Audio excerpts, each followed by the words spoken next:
এদিন ৰাতি মই এখন নতুন দেশলৈ গৈছিলোঁ। সেই দেশৰ হৃদয়জুৰি আছিল তাৰকাখচিত উজ্জ্বল নীলা এখন পতাকা।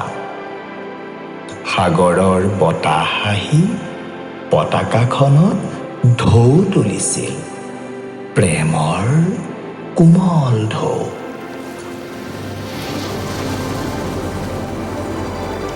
অন্ধকাৰে ঢাকি থোৱা অৰণ্যৰ মাজৰ পৰা উৰি আহিছিল গৰখীয়া ল'ৰাৰ পেঁপাৰ সুৰৰ দৰে এটি মুকলি সুৰ।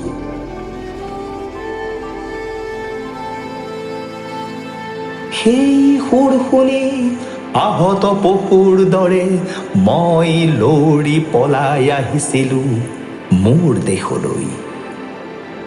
বৃন্তৰ ফুলৰ দৰে মোৰ উভতি অহাৰ বাটে বাটে নীলা পতাকাখনৰ উজ্জ্বল তৰাবোৰ খহি পৰিছিল এটি এটি কৰি।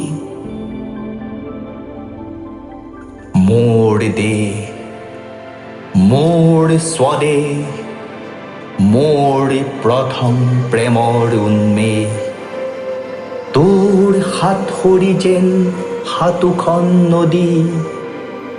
প্ৰেমৰ কি যে গভীৰ সহানুভূতি, তাক মই কিদৰে পাহৰিম।